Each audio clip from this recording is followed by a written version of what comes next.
many other hats, including having been won the Schwackman Award, which is the annual award from the North American Society of Pediatric Gastroenterology and Nutrition for an outstanding physician.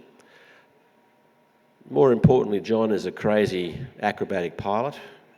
He has like we have cars, John has planes.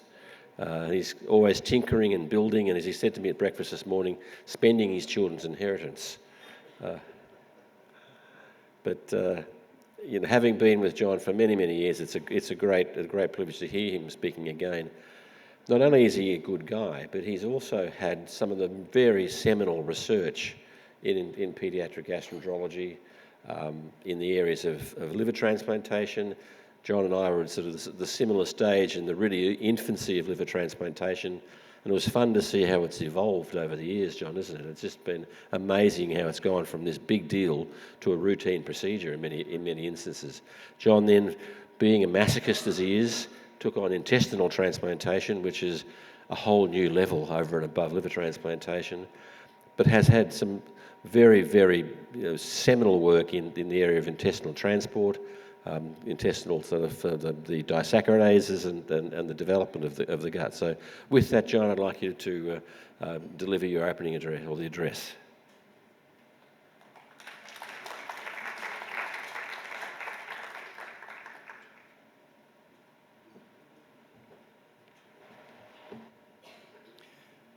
Thanks, Jeff. That's going to be a hard one to live up to. The one thing he did say is that that was absolutely true, is I'm his old friend.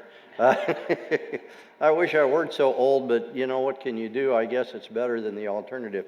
They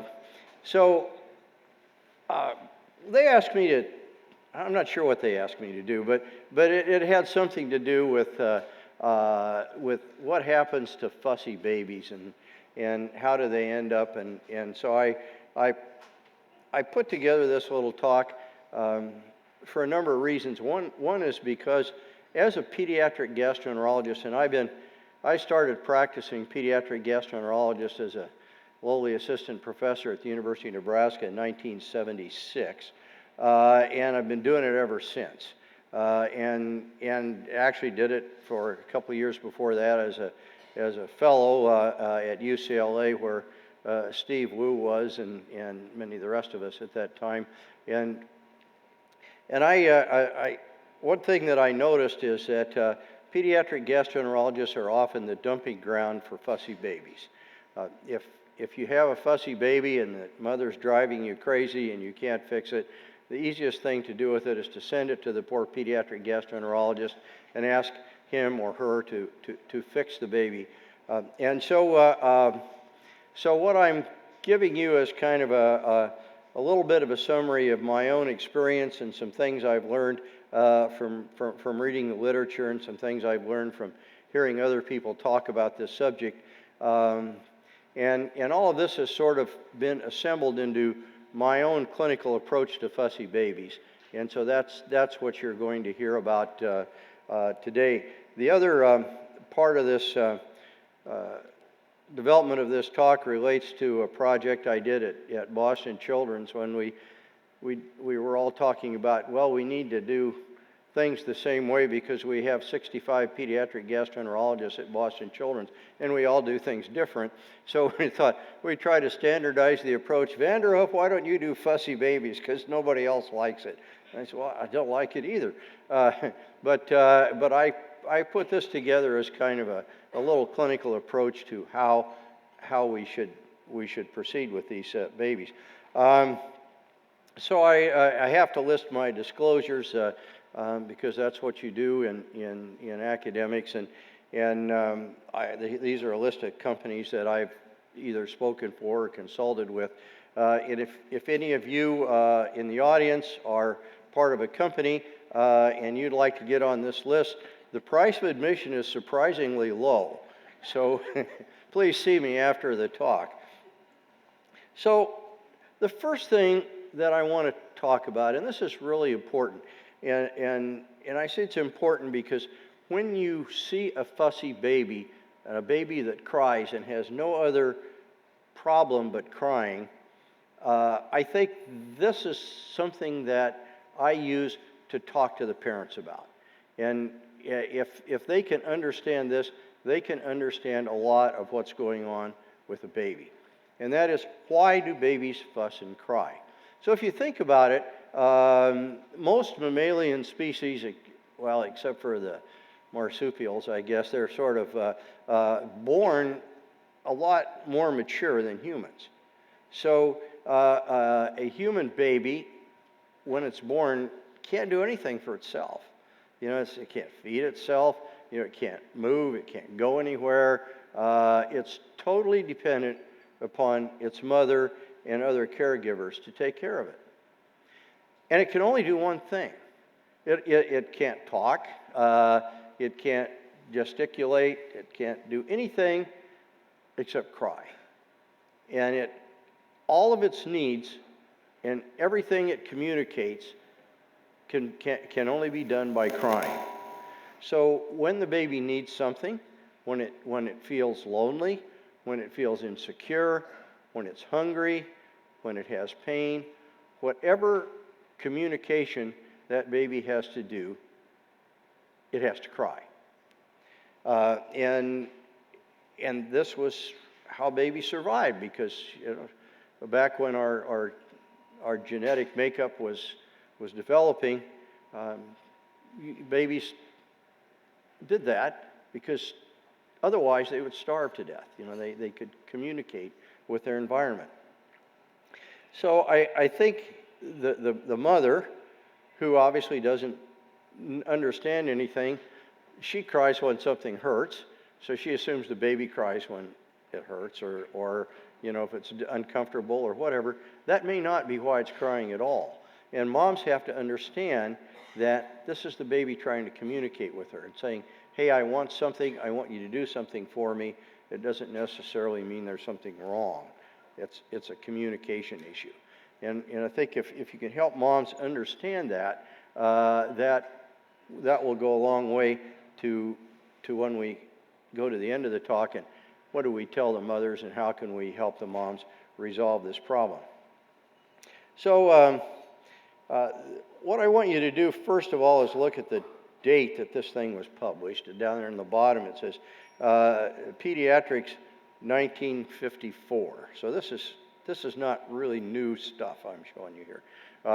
And what it shows is the hours of fussiness in babies. And these are normal babies that cry. I mean, just like a normal baby.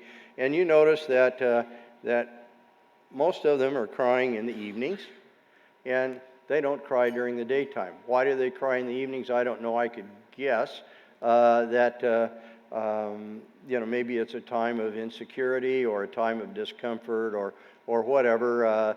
But for some reason, late in the evenings, babies often cry. This is normal. This is what they do.